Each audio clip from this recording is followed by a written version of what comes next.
Welcome to career maker coaching centre. তোমাদেরকে আমি আজকে যেটা দেখাবো সেটা কলকাতা পুলিশের সমস্ত ডিটেলস, কীভাবে কলকাতা পুলিশ হয়, কারা কারা এলিজিবল, সমস্ত কিছু সম্পর্কে বলবো। একটা কথা ভালো করে শুনে নাও, এখনকার চাকরির মার্কেট প্রচণ্ড কম্পিটিটিভ মার্কেট। এখানে কেউ কাউকে একটা জমিও ছেড়ে কথা বলবে না। যারা 12 পাস করেছো তারা প্রত্যেকে পরীক্ষার জন্য যোগ্য। সুতরাং আমার মতে কলেজে পড়ার পাশাপাশি তোমরা যদি এর প্রিপারেশনটা নেওয়া শুরু করো তাহলে কলকাতা পুলিশের মতো WBO আসতে সামনে ডিফেন্সের লাইনগুলোতে যেখানে এখন চাকরি হচ্ছে সেগুলোতে তোমরা ইজিলি সফল হতে পারবে। তো আজকের ভিডিওটা শুধুমাত্র কলকাতা পুলিশের জন্য, একটু দেখে নাও। প্রথম কথা হচ্ছে আমাদের যে কোচিং সেন্টার সেটা কোথায় কোথায় আছে সেটা একটু আমি সেই সম্পর্কে বলে দিই। আমার কোচিং সেন্টার মেন যে ব্রাঞ্চ সেটা হচ্ছে চাপড়াতে। এছাড়াও কৃষ্ণনগরে অলরেডি একটা ব্রাঞ্চ চলছে। হ্যাঁ, কৃষ্ণনগরের যে ব্রাঞ্চটা চলছে সেখানে অলরেডি আমার ক্লাস শুরু হয়ে গেছে, 1 মাস ধরে ক্লাস চলছে কৃষ্ণনগর ব্রাঞ্চে। আর বেতুয়ার যে ব্রাঞ্চটা আমার ওপেন হতে চলেছে সেটা হচ্ছে 6th মার্চ আমার এই নতুন ব্যাচটা ওপেন হবে। আমার এখানে ব্যাপার হচ্ছে দেখো, এমনভাবে পড়ানো হচ্ছে তোমরা যে কোনো পরীক্ষাতে সেটা বসতে পারবে। চাপড়াতে, কৃষ্ণনগর বা বেতরারিতে আমরা প্রত্যেকটা সাবজেক্ট এমনভাবে পড়াবো যাতে করে তোমরা প্রত্যেকটা পরীক্ষায় সফল হতে পারো, এবং সেইভাবেই পড়া হবে। তো দেখে নাও, কলকাতা পুলিশ সম্পর্কে বেশি কথা না বাড়িয়ে আমি কলকাতা পুলিশ সম্পর্কে শুরু করছি। প্রথমে দেখতে হবে, দেখো কলকাতা পুলিশে কার এলিজিবল সে সম্পর্কে আমি নিশ্চয়ই তোমাদের আগে বলে দিয়েছি যে 12 পাস মিনিমাম আমার দরকার। এছাড়াও কিছু শারীরিক মাপযোগ এবং কিছু পরীক্ষার কিছু ব্যাপার আছে, সেগুলো দেখে নিতে হবে তোমাকে। তো প্রথমে এই পিপিটি ওপেন করে দিলাম।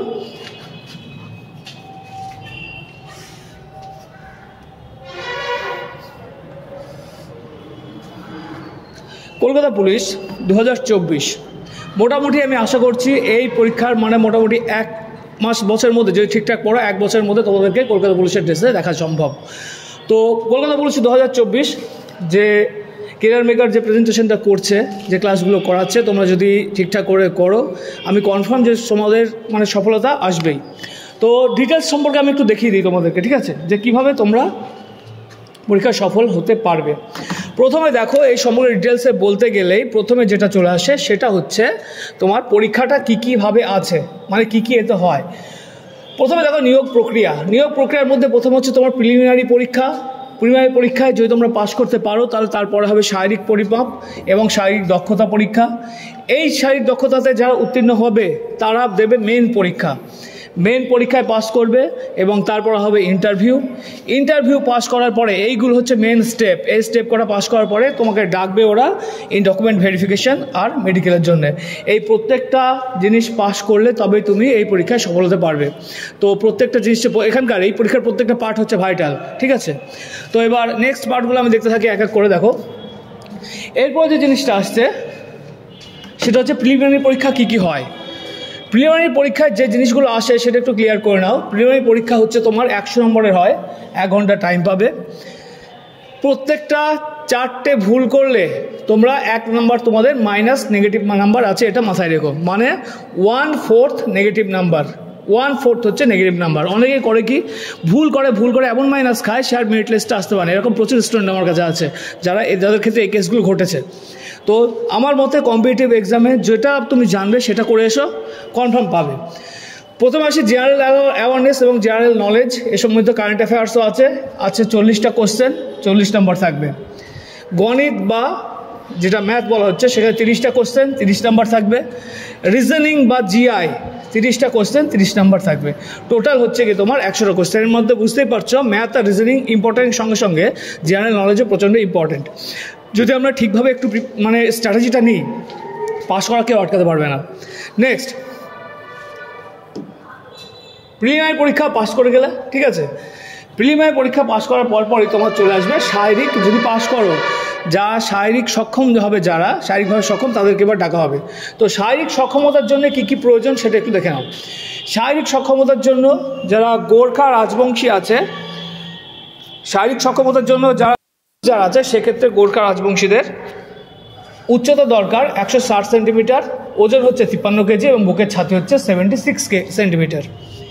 বাকি সমস্ত ক্যাটাগরি ছেলেদের জন্য মিনিমাম হাইট হতে হবে 167 সেন্টিমিটার, ওজন হতে হবে 57 কেজি এবং এই যে বুকের ছাতি সেটা হবে 78 সেন্টিমিটার। গোর্খা রাজবংশ এবং গাড়োয়ালি মহিলাদের জন্য এবং এইগুলোর জন্য যেটা হচ্ছে সেটা হচ্ছে 152 সেন্টিমিটার হাইট এবং ওজন হতে হবে 45 কেজি। এটা হচ্ছে মহিলা, ঠিক আছে। এরপরে চলে আসি নেক্সট যে পার্ট, এই শারীরিক সক্ষমতা যদি পাস করা যায় সেক্ষেত্রে শারীরিক দক্ষতা পরীক্ষা।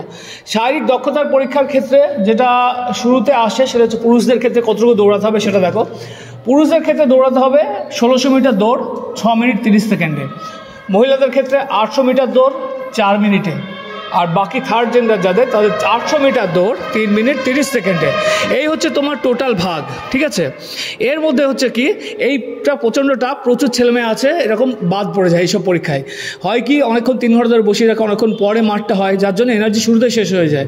সুতরাং তোমাকে এমনভাবে রেডি থাকতে হবে যাতে এই পরীক্ষায় কেউ বাদ না পড়ে। নেক্সট চলে আসি, নেক্সট আছে মেন পরীক্ষা। মেন পরীক্ষা হচ্ছে 1 ঘন্টার 85 নাম্বার থাকবে, এবং 85 নাম্বারের মধ্যে যেগুলো থাকবে সেটা দেখো। জেনারেল অ্যাওয়ারনেস থাকবে 25 নম্বরের, ইংরেজি থাকবে 10 নম্বর, গণিত বা ম্যাথ থাকবে 25, আর রিজনিং যেটা থাকবে সেটা হচ্ছে 25 নম্বরের। টোটাল 85 মার্কসের পরীক্ষা। এই 85 মার্কসের মধ্যে যত পাবে তার সঙ্গে ভ্যারি করবে আমার ইন্টারভিউয়ের নাম্বার। এবার চলে আসি ইন্টারভিউটা কতটা, এর পরের পার্টটা কি, যারা এই মেন পরীক্ষায় পাস করে গেলে তাদেরকে সুযোগ দেওয়া হবে ইন্টারভিউতে। ইন্টারভিউতে কি আছে দেখো, ইন্টারভিউতে আমি বলছি টোটাল 15 নম্বরের পরীক্ষা ইন্টারভিউ নেওয়া হবে। এই 15-র মধ্যে যে মার্কস তুমি পাবে, ওদিকে 85 মেন ছিল, 85-এর মধ্যে যেটা পাবে আর 15-র মধ্যে যেটা পাবে সেটা অ্যাড করে যে নাম্বারটা তুমি পাবে সেই অনুযায়ী তোমার মেরিট লিস্ট তৈরি হবে, এবং এইভাবে তুমি তোমাকে মানে ফাইনাল লিস্টে গিয়ে নাম তুমি দেখতে পাবে। তা এই মেন অনেকেই পাস করে, ইন্টারভিউটা প্রচণ্ড ইম্পর্টেন্ট, ঠিক আছে। এখানে এক একটা মার্কস, এমনকি হাফ মার্কস, এমনকি 0.1 মার্কসও তোমার লাইফের এদিক ওদিক করে দিতে পারে। সুতরাং অ্যাওয়ার থাকতে হবে প্রত্যেকটা স্টেপে। নেক্সট দেখো সিলেবাসটা কি দেখে নাও। সিলেবাসে general awareness syllabus, current affairs থেকে ভারতের অর্থনীতি, ইতিহাস, সংস্কৃতি, সাহিত্য, সংবিধান, সাধারণ বিজ্ঞান, খেলাধুলা, এভরিথিং জেনারেল নলেজের মধ্যে যা যা পড়ে সব কিছু হয়, ঠিক আছে। গণিতের মধ্যে দেওয়া আছে শুধুমাত্র পাটিগণিত, দেখো ভগ্নাংশ থেকে শুরু করে মিশ্রণ অবধি দেওয়া আছে, কিন্তু মেন ব্যাপার হচ্ছে শুধুমাত্র এর মধ্যে কোশ্চেনগুলো থাকে না, কিছু বীজগণিতের কোশ্চেন 2-1টা ঢুকিয়ে দেয়, ঠিক আছে। সুতরাং এর পাশাপাশি তোমাদের বীজগণিত এবং পরিমিতিরও কিছু কোশ্চেন করে রাখতে হবে যদি তোমরা ম্যাথে ফুল নাম্বারটা পেতে চাও তো, আর যদি না পেতে চাও তাহলে করতে দরকার নেই।